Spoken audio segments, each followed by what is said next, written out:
Bora! Então chama aí, Morgadão. Sim, então roda a vinheta, meu Deus, no pique. Vamos lá. No programa de hoje, diretamente do governo de Santa Catarina, o cara que foi eleito um dos melhores senadores do Brasil. Sempre lutei, menos Brasília e mais Brasil. O governador de Santa Catarina. Nós somos o melhor estado do Brasil com carteira assinada. Eu gosto. Jorginho Melo. Grande Jorginho. A elegância do Jorginho. Jorginho, você sabe que na política, muitas vezes, os políticos são odiados, né? Porque você tá lá com a tua carinha, você precisa fazer o seu trabalho. Bonitinho. Mas, pelo que parece, a sua aprovação é fantástica. Sou eu que tô falando isso? Não. É o estado de Santa Catarina. Exatamente. Então, primeiro, parabéns, salva de palmas, que é difícil acontecer isso. Homenagem ao governador. A gente não faz muito aqui. Homenagem. E eu queria mandar um fortíssimo abraço pra turma que tem a Jovem Pan, né? Lá em Floripa, né? Sim, o nosso querido Criciúma, o Daniel Xavier e o Almir, o Henrique, o Haroldo, Jovem Pan, Criciúma. Aê, Um muito fortíssimo bom. abraço pra vocês. A gente gosta muito. Quem mais? O Haroldo, o grande Haroldo, careca Haroldo. Grande Haroldo. Uma das melhores carecas lá. Ele é da época da X em Florianópolis. Ó. Que ia... Fala só no por microfone favor. aqui. Haroldo, Haroldo, Daniel e Almi. Haroldo, Daniel Grande Almir. e Almir, um fortíssimo abraço. Por que que o senhor está voando no governo? Qual que você acha que é... Por que que as pessoas estão falando isso? Bom, Daniel, quero cumprimentar todos vocês, dizer da minha alegria e estar aqui mais uma vez.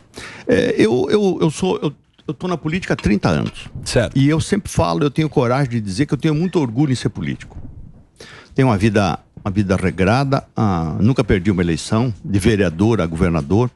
Eu vendia sonho, paçoquinha, pé de granfino. Olá. Você não conhece isso. Você conhece sonho, Opa, paçoquinho, um clássico. Paçoquinho você Paçoquinho conhece. amor. pé de granfino você não conhece, porque era um doce que a minha mãe fazia com aquela glicose caro. E eu fazia tudo junto isso.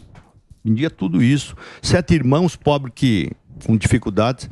E eu sempre fui um corajoso, um obstinado. E entrei para a política muito novo, com 18 anos eu me elegi vereador do meu município.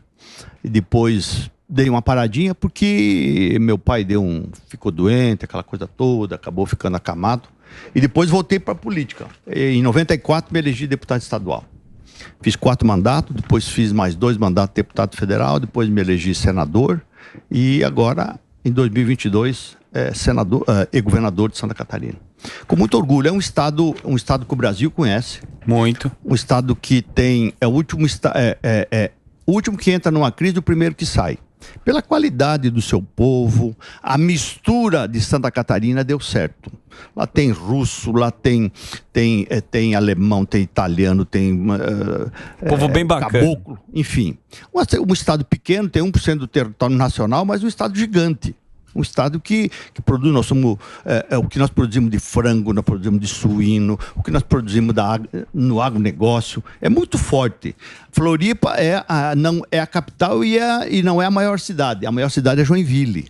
Show. E Floripa é uma cidade que transpira alegria, turismo, Ilha da Magia. Festas maravilhosas. Festas maravilhosas. É lindo lá. Né?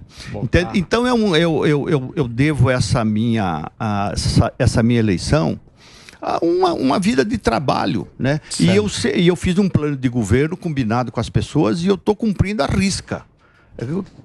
Compromisso assumido na política tem que ser compromisso honrado. É por isso que muitas vezes as pessoas ficam tristes com alguém, porque essa política é uma conversa doce, enfim, depois muda. Eu sempre fui a mesma pessoa.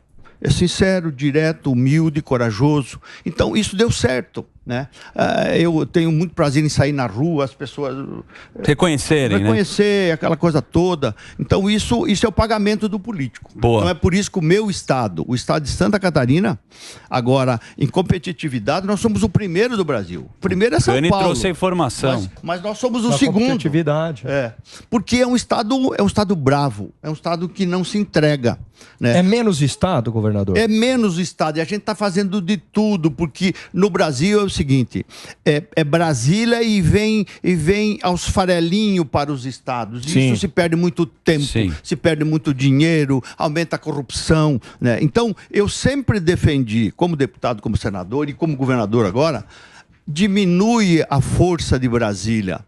Faça que o dinheiro vá para onde acontece as coisas. Acontece no município, é no estado, né? Então, menos Brasília e mais Brasil, isso seria uma grande coisa se a gente conseguisse ir evoluindo para esse lado, né? O governador, o Zema, ele tinha falado que para uma união do pessoal do Sudeste aqui, É verdade. para ter mais organização do que assim como tem o consórcio Nordeste. Só que isso, para boa parte da mídia, pega mal, porque existe o consórcio Nordeste, mas são contra ter um consórcio do Sul aqui. Como o senhor vê essa questão de Sul e contra o Sul e do pessoal do Norte? Sul e Sudeste, a gente tem um entendimento e uma conversa muito amistosa. Eu vou me reunir com os governadores desses estados agora, lá em Santa Catarina, daqui uns dias, com o presidente com o relator, o senador Eduardo Braga, para que a gente possa falar definitivamente sobre a reforma tributária. Eu sou a favor dela, mas a gente tem algumas dúvidas e a gente precisa esclarecer, porque senão ela passa. Muitas dúvidas. E depois a gente vai ficar assim, por que não apertei mais? Por que não... Enfim, eu não quero diminuir nada de ninguém. Eu só defendo que o Sul e o Sudeste também tenham um pouquinho do Fundo de Desenvolvimento Regional, porque aqui também tem pobreza. Exato. Tem pobre que vem de todos os cantos. Então, por que não? Por que só para o Norte e Nordeste Fundo de Desenvolvimento Regional? Isso há muitos anos, isso é uma conquista dele. Eu sempre defendi, estou defendendo agora, que a gente tenha uma beiradinha, uma participação no Fundo de Desenvolvimento Regional. Vamos criar para fazer obra de infraestrutura, para que a gente também aproveite disso. Porque, por exemplo, o meu estado é um estado muito penalizado. Historicamente pelo governo federal. A gente manda R$100 para Brasília e volta a 10. Caramba! E vai voltar menos agora. Com muito sacrifício. Tem estado que manda 100 e recebe 230. Mas sempre foi isso ou tá isso agora? Não, isso sempre foi. Isso é histórico, né? Então, quando o Zema fala em separação, tal, eu não concordo com isso. Eu acho que o estado de Santa Catarina é o estado que mais tem carteiras assinadas do Brasil. Boa. Nós temos 2.800.000 carteiras assinadas e o menor número de Bolsa Família. Eu não digo isso para se vangloriar. Eu disse para a secretária do Desenvolvimento Social nosso que a gente tem que ir atrás desses 220 mil para saber o que o Estado pode ajudar para ele sair disso. Muito Por que o senhor fez isso? Só dá incentivo Fuzil, fiscal? você me permite, desculpa. Claro, óbvio. Fazer um break aqui, e aí a gente volta com a sua Até pergunta porque é novamente. Importante fazer um break para nossa rede de rádios Já sei que tá queridas chegando. da Jovem Pan. Um abraço enorme para vocês. Daqui a pouco a gente está de volta aqui no programa Pânico na Jovem Pan. Vai lá, Fufá. O que o governo fez, o senhor fez para ter esse número elevado de carteira assinada? O senhor dá incentivo às empresas? Que tipo de contribuição ajuda? O DNA dos catarinenses... Pode falar, estamos no ar. A gente continua no ar, desculpa. O DNA dos catarinenses é trabalho, cara. Você pode achar que eu estou exagerando, mas lá não tem tempo feio, não tem assim bolsões de pessoas que não trabalham, enfim, não tem. É o segundo maior estado do Brasil em criação de emprego, segundo a pauta aqui. A gente só perde para São Paulo, mas o São Paulo é um país, né? Lógico. Então, proporcionalmente. Então a gente se considera um dos melhores estados do Brasil, tá? Olá. Eu não quero... Mas tem um lance também, né? Que a gente sempre quando vem em pauta, né? Político, vem um debate, o cara vai falar de saúde, de segurança, mas o que o senhor investiu é na parte educacional. É educação, né? Tem a história das faculdades gratuitas, que é um projeto bacana. Eu queria que você explicasse pra gente. Eu não tenho dúvida de que Santa Catarina vai ser um case nacional. Eu tô tendo a coragem de investir até 2026 1,4 bilhão em educação. Eu estou comprando vaga nas 16 universidades comunitárias em Santa Catarina e nas privadas que tem um número menor, para que o sonho do catarinense que desejou ser médico, ser engenheiro, ser professor de educação física, jornalista, que não tem condições, ele vai ter, porque o governo vai pagar. e depois ele devolve em serviço. Aí ele tem que, depois de formado, ele trabalha 4 horas por semana durante 2 anos, tem que fazer, aí fazem a carga horária. Ele tem que devolver o que o Estado investiu nele. Então nós vamos mudar, vamos elevar a régua de Santa Catarina, acreditando verdadeiramente que a educação transforma. A educação transforma. Consequentemente, as universidades vão ajudar a melhorar o ensino médio. Formação profissional. Para chegar alguém numa empresa e dizer, o que você sabe fazer? Eu sei fazer isso. Porque hoje não existe isso. Hoje chega, ele quer um emprego. O que sabe fazer? O que o senhor quiser. Investir na base, né? Pegando o gancho do que o senhor falou, o senhor não acha que no Brasil há uma ênfase muito grande em verbas para o ensino superior e falta para o ensino de base? Para o encanador, até ensinos técnicos, para o eletricista, você ter uma base maior, né, boa de matemática, português, inglês, então ter um ensino de base mais forte e menos ênfase no ensino superior? Mas lá em Santa Catarina a gente está fazendo funcionar tudo isso. As contrapartidas que as universidades vão dar para nós emprestar a sala de aula, emprestar o laboratório, ajudar com professores, ajudar na manutenção das escolas, isso tudo está embutido na faculdade gratuita, na universidade gratuita. A gente ajuda o ensino superior, que é o desejo do pai e de uma mãe, é formar o filho. Eu passei muito cheque predatado para fazer universidade. E quem é o brasileiro? Como é que paga 10 mil para fazer medicina? Como é que paga 7 mil para fazer engenharia? Então, é um sonho que muitas vezes porque o pobre, geralmente, o menos abastado, ele passa na universidade que tem que pagar. Porque o mais abastado não trabalha, toma iogurte de manhã, tem curso de reforço, vai de carro para a escola. Ele passa onde? Ele passa que é de graça, na federal, nas universidades públicas. E aí o pobre que levanta da cama, cai da cama para ir trabalhar, ele passa na que tem que pagar. Então é esse encontro de contas que eu estou querendo fazer. Eu sempre pergunto, quanto vale um sonho? Quanto vale um sonho? É intangível. Então, tem gente, como eu viajava pro interior, muitas vezes o pai vinha, a mãe, o filho, arruma uma bolsa de estudo, senão eu vou ter que abandonar.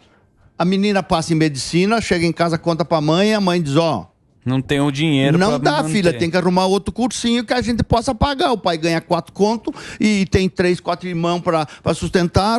Quer dizer, vive a vida inteira frustrada do desejo de fazer a faculdade que queria, porque não tem condições.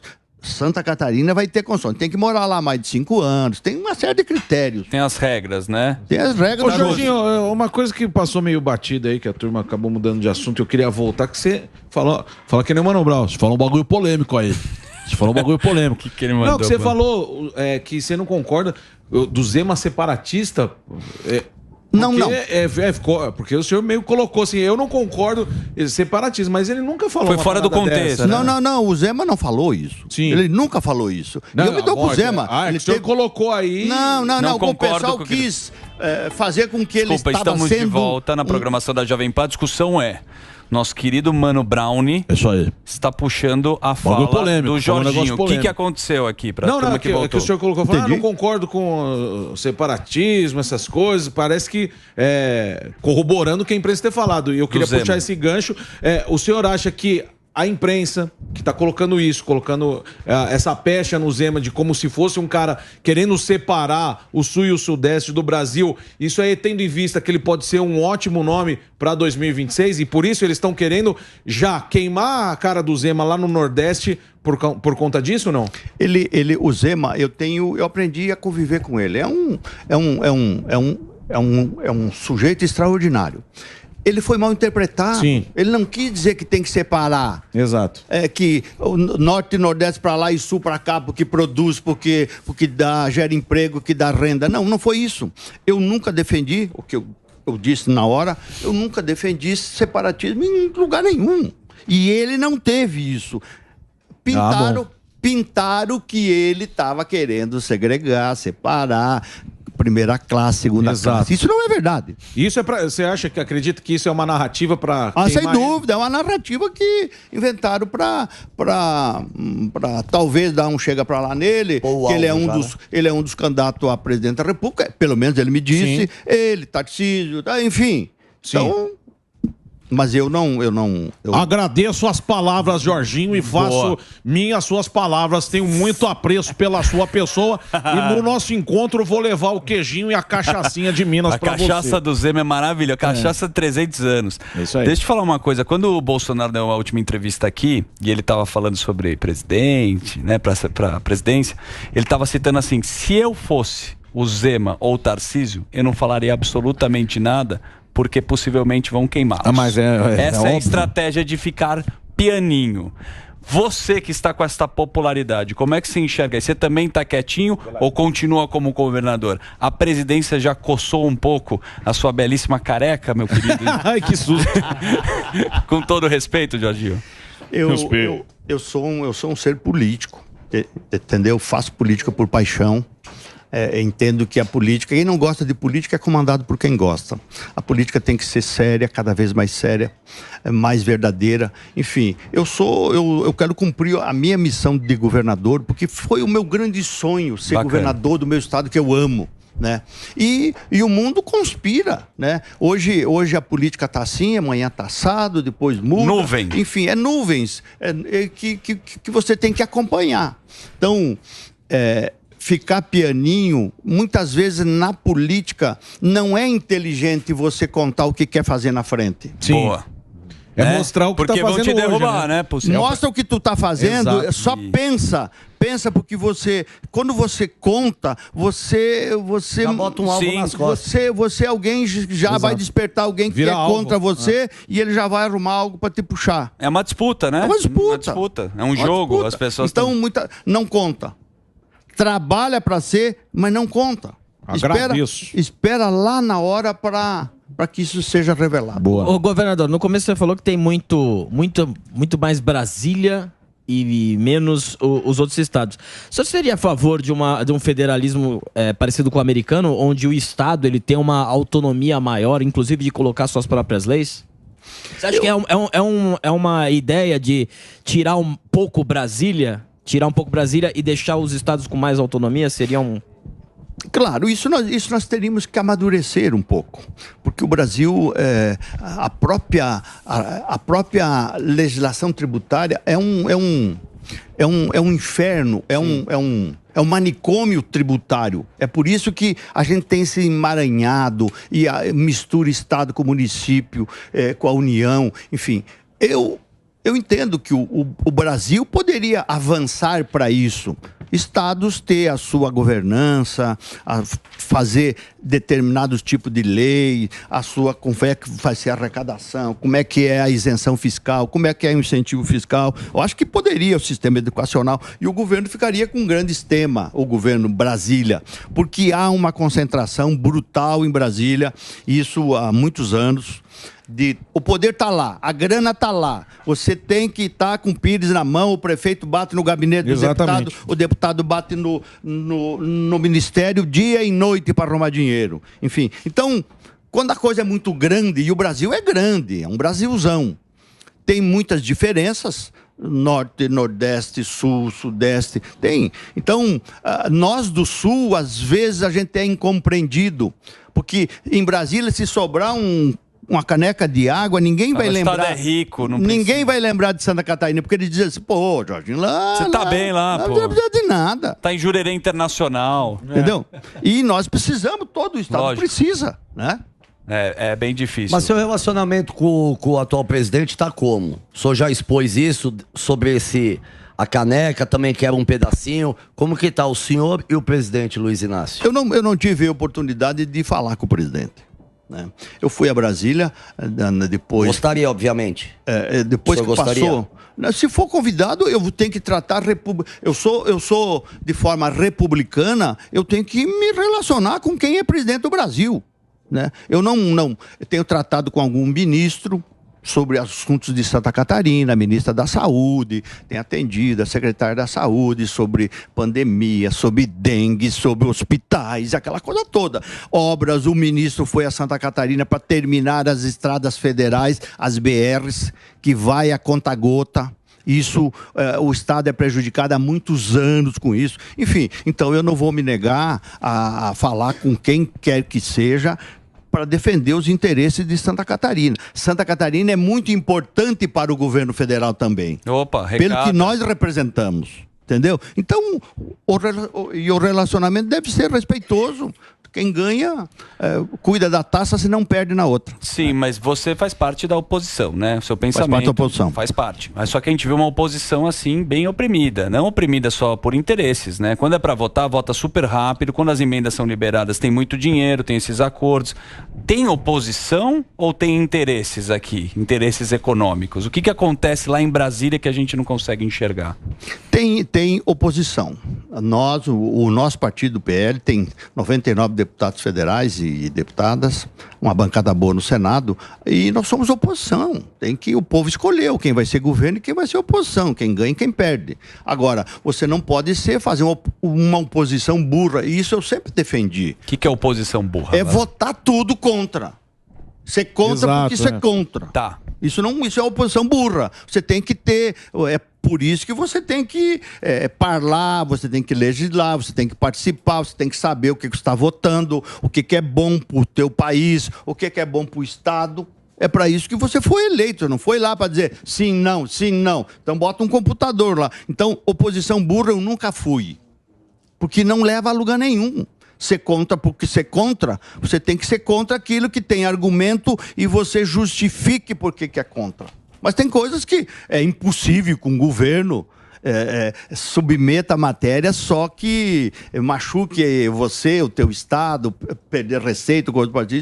Isso não acontece. Jorginho, deixa eu aprofundar esse tema. É o seguinte, quando a gente fala isso, eu concordo com você. Óbvio, não tem que votar só por votar. Mas, no caso, quando a gente vai lá e vê o Arthur Lira, e se existe um jogo político ou não, na sua opinião? Quando eu tenho interesse, ele está negociando os ministérios, a gente viu as reuniões que a gente não sabe todas essas reuniões, então parece que é mesmo que dá uma blefada, fala eu vou liberar, mas precisa ser feito isso. Como é que você enxerga isso daí? Isso é jogo político? Faz parte? A turma, na época falava governabilidade, né? Tem que ter governabilidade. Só que qual tipo de governabilidade, né? A governabilidade, o governo federal precisa, os estados precisam. Muitas vezes você não elege a maioria no parlamento. Então, se você quiser aprovar matérias, você tem que aprovar. Você tem que se relacionar com os outros partidos. Nós temos um número grande de partidos ainda, infelizmente. A proibição da coligação na proporcional ajudou a reduzir um pouco o número de partidos. Você não coliga mais na proporcional para vereador, para deputado. Isso ajudou muito. Mas as votações lá é uma casa política. Você não leva como rebanho. Então os partidos indicam, todos os partidos têm os seus interesses, né? E o que o deputado que está lá? Ele quer ganho para o seu estado, para ajudar o seu prefeito, para ele se reeleger lá na frente, né? Então, quando você faz o governo faz um entendimento com bancadas que todos os partidos que vão para o governo têm interesse, porque senão não vai. Tem interesse em participar de um pedaço da pizza. Uhum. É isso que funciona. É assim que funciona. Então o Lira é um político habilidoso, enfim, tem muita força política, tem um número grande de deputados que segue ele.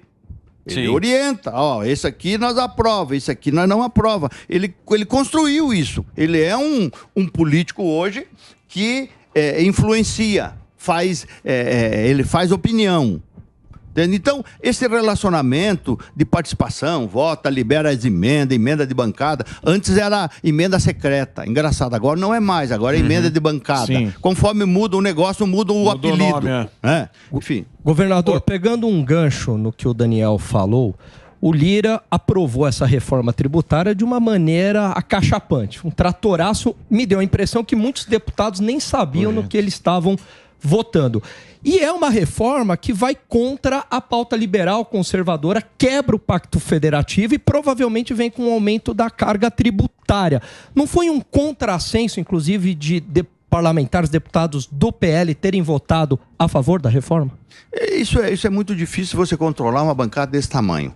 Por mais que você tenha liderança, por mais que você tenha, o pessoal te siga, teve deputados do PL que votou favorável. A bancada de Santa Catarina, quase a totalidade votou contra. Contra por quê? Até porque o governador de Santa Catarina tem algumas dificuldades na centralização do dinheiro desse grande conselhão. Se eu sou a favor de menos Brasília e mais Brasil, eu não posso ser a favor dessa centralização de recurso. Eu não posso ser a favor de recurso de desenvolvimento regional só para o Norte e Nordeste. Por que não? Divide, vamos dividir o pão. Então tem coisas que você defende, passa para a tua bancada e a bancada te ajuda. Eu falei com a bancada de Santa Catarina. Pessoal, o que eu penso é isso, é assim, assado, com esse ponto eu concordo, com esse eu não concordo, enfim. Mas o deputado é o deputado, cada um é cada um. Ele tem alguns interesses regionais dele que ele coloca na pauta. E muitas vezes ele se pauta nesses interesses para dar o seu voto. Ô, governador, agora a questão da escola sem partido, como que anda lá em Santa Catarina? Agora, recentemente, chamaram de inconstitucional. Como que tá essa questão lá? Nós tínhamos 7, nós vamos fazer 21, tá seguindo, nós vamos fazer, porque eu entendo que você molda o adolescente, o menino, a menina, respeita a pátria, a liberdade, respeita o pai, a mãe, aquela coisa toda. Eu quebrei uma proibição que tinha lá nas escolas, da PP da escola não poder fazer promoção dentro da escola. Eu pedi para o secretário da Educação revogar, trazer a família para dentro da escola. Não tem como afastar a família da escola. Vou aumentar o número de escolas cívico-militares, porque faz bem essa mistura do pedagógico com disciplina. Sim. Isso funciona, que é uma beleza. Lá está funcionando e a gente vai continuar. Boa. Mas você fica em cima, o Guerra. Deixa o Guerezinho fazer uma pergunta. Não, a sua não é mesmo, se for o mesmo assunto. Não, era só faz a pergunta. Como você faz para fiscalizar? Isso aí você fica em cima, como é a fiscalização disso? Porque aqui podem falar que aqui também não tem e existe a militância dentro das escolas. Como que é a fiscalização disso? Os professores de Santa Catarina, eu não quero que vocês entendam que eu estou falando, me achando que Santa Catarina é o melhor estado do mundo. Não. Nós temos dificuldades lá também. Mas a qualidade dos nossos professores é muito boa. Muito boa. O respeito nas escolas, o cuidado, o zelo com a família, enfim, tudo isso ajuda para que não seja uma escola que não ensine, uma escola que não construa. As nossas escolas lá constroem, prezando os direitos fundamentais, a pátria, a família, o trabalho, o estudo, enfim, tudo, a religião. Então a gente não tem dificuldade com isso de policiar a escola porque faz pregação daquilo. Existe sempre pessoas que são da extrema direita, tem pessoas que são da extrema esquerda e você tem que conviver. É a defesa dos valores. É defesa dos valores. Boa, fala aí, garoto. O governador, eu estava vendo aqui uma entrevista que o ex-governador, o Carlos Moisés, ele deu aqui. E ele falou que o senhor paralisou algumas obras e alguns repasses para algumas prefeituras que já estavam previstos para fazer caixa. Eu queria saber até que ponto isso que ele falou aqui é verdade e qual é essa necessidade de fazer caixa. É bobagem dele, né? Isso é conversa de perdedor. Ele só pode falar depois que ele recuperar os 33 milhões que eles desviaram na pandemia. Olá. Aí ele pode falar. Polêmico. A gente está cuidando, está atrás desse dinheiro que foi comprado respiradores de empresa fantasma do Rio de Janeiro e sumiram com a grana. Então ele tem que dizer quem que roubou, quem que desviou, qual é o nome das pessoas, o CPF que nós estamos procurando lá. Estamos procurando. Ele só pode ter moral para falar alguma coisa se ele devolver, ajudar Santa Catarina a resgatar esse dinheiro. Eu estou fazendo um governo sério, independente, moderno, franco, sincero. Visitei os 295 prefeitos. Falei com um por um, olho no olho. Obras que que vou fazer e as que vai fazer depois. Tem que ter prioridade. Ele saiu fazendo um festival de obra prometendo que não podia cumprir. E não é, o Estado não é a mãe Joana, lá tem quem comanda. Boa. O Estado está redondinho. Eu fiz uma reforma administrativa, estou economizando, vou fazer agora uma recuperação de estrada, vou gastar 2 bilhões e 100, vou revitalizar todas elas. Enfim, então essa conversa mole de ficar inventando aí, isso é Você pode mandar um recado pra ele. Isso, como chama, Moisés? Isso é pra perdedor. Eu consigo, né, Moisés? Moisés perdeu. Isso é pra perdedor, rapaz. Vamos trabalhar, vamos O professor Vila não concorda com o senhor, pelo que eu tô vendo aqui. O negócio é o seguinte, ô governador, já aproveitar que o senhor tá bravo aí, tá nervoso, eu gosto de deixar bolsonarista nervoso, essa é a minha profissão. Eu queria saber do Bolsonaro, que fez harmonização facial, colocou o dente novo pra foto de quando for preso, tiver bonita. Boa sorte, Bolsonaro. Melhor que a sua cara. E tá joia, tá? Isso tá tudo muito joia. Quero perguntar pro senhor o que o senhor acha da questão do Bolsonaro inelegível e essa CPMI do 8 de janeiro. Se vai dar alguma coisa, se os bolsonaristas estão com medo de sair na rua. Quero saber a tua opinião. Será que Bolsonaro volta ou não volta? Tá inelegível. E depois do TSE só pro Papa Francisco, pro Bispo Macedo para recorrer. Não tem. Então, o Santiago não tem. Então, tá inelegível por 8 anos, ponto. Né? Ele tem essa possibilidade de ser o grande líder, viajar ao Brasil, isso não é indiscutível. Ele teve Santa Catarina há pouco tempo. A CPI já deu certo, tem muita gente na cadeia. Enfim, uma CPI que foi criada do 8 de 1, que está caçando gente. E aonde vai parar? Não sei. Mas tá caçando gente ou caçando bruxas? Tá caçando, tá preso um número grande de pessoas, uns inocentes. Eu tinha uma vereadora de Santa Catarina que estava lá fazendo umas selfie lá e tal, e quando jogaram a tarrafa, ela foi presa junto. Putz. Mas ela não chegou nem perto lá da quebradeira. Quer dizer, então tem pessoas que devem que fazer o que fizeram, a gente também não concorda, né? Ninguém concorda com aquilo. Né? Então tem casos e casos que a gente tem que saber separar. Então, a CPI está andando, não sei onde é que vai. Porque CPI você sabe quando começa, mas não sabe como é que termina. Opa!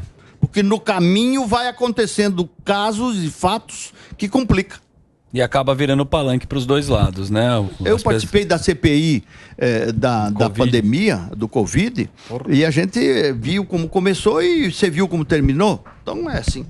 Olá. Governador, o litoral de Santa Catarina, eu estava vendo aqui algumas informações que está virando escalas para cruzeiros, né? O que o governo tem feito em relação a isso aí? E a bela Porto Belo, a grande Porto Belo que está crescendo cada vez mais. Ele tem um apezinho lá, esse Malandrovski, que está crescendo muito lá. Sim, tá. Porto Belo é sensacional. Ele quer dar uma valorizada. Vamos valorizar Porto Belo, cara, grande Porto Belo. Tem Porto Belo, toda essa região aí, é a Dubai brasileira também, Balneário, um lugar fantástico, Itajaí região. Mas tá crescendo. Floripa, muito legal. Não tem dúvida, nós crescemos, o preço do metro quadrado, Balneário Camboriú e ali na Costa da Esmeralda, é um dos maiores do Brasil. Né? Prédio de 53 andares, nós já temos lá. Sim. Vamos fazer um agora de 112 andares. Sim. Enfim, Bombinhas, Porto Belo, Itapema, Balneário Camboriú, Penha, enfim, são praias belíssimas, água azulzinha, que as pessoas têm prazer de ir lá, botar o pé na areia. O turismo a gente está incrementando muito. A gente acabou agora com temporada de verão. Não existe mais em Santa Catarina. Existe estação de verão, estação de inverno e todas as outras. Agora nós estamos na estação de inverno. Certo. Promovendo vinho da melhor qualidade. Sim, muito bom. Promovendo neve, que tem em São Joaquim, Urupema. Neve, cai neve. Demais. Estamos promovendo pousadas da melhor qualidade, enfim. Então é um estado redondo, essa área você tem um AP lá em Bombinhas, fique tranquilo, porque vai parar cruzeiros, vão descer 5 mil pessoas, vão comprar na cidade, vão pra Brusque comprar malha, vão pra Blumenau tomar chopp, vai ser um festão. Não, o lugar é realmente especial. A turma lá, assim, de uma educação e... Sim, muito legal. Lindos. São lindos. Sempre show esgotado lá. Show esgotado, mas é uma região que a gente tem um carinho, bem lá. uma audiência e um carinho enorme. Pessoal do Bocarra não faz gracinha, não. Um abraço bem bacana. Frei Damião, calma aí. Você se comporta aqui. Olha lá o Jorginho. Ele gosta. Jorginho, eu peço desculpa. Santa Catarina, só eu conheço o Bocarra aqui. Mas é um clássico do turismo também. Boleta também. Mas, ó, obrigado pela sua presença. Esse é o nosso simpático Jorginho Melo. Ele é o nosso governador de Santa Catarina. O Instagram dele é @Jorginho Melo. No Twitter, @Jorginho Melo. Não acredito que você usa muito o seu Insta, mas, né, fotos pessoais não tem. Você de sunga. Na praia, essa de sunga é mais a divulgação da parte política dele. Isso aí. Que ele tem feito. As fazendas de ostras. A gente quer. Nossa, que coisa maravilhosa. Você vai fazer hoje aqui em São Paulo? Tem algum compromisso, não? Eu tenho mais um compromisso com um empresário que quer investir em Santa Catarina. Olá. E depois eu vou voltar para Santa Boa. Catarina. Depois o Delário vai fazer um tour com você de São Paulo. Mostrar aqui a Paulista. Você vai ver que as baladas de São Paulo também tem categoria igual lá na região de Santa Estão Catarina. todos convidados para ir a Santa Catarina. Um abraço enorme, Jorginho. Obrigado pela sua presença. Um abraço grande. Valeu, obrigado. Um abraço no Emílio aí. Saúde pra ele. O Emílio tá escutando a gente, mandou uma mensagem. Saúde e alegria. Falou, pô, tá muito legal a entrevista. Semana que vem ele Valeu, tá de volta. Jorginho Melo. Daqui a pouco a gente tá de volta aqui na programação da Jovem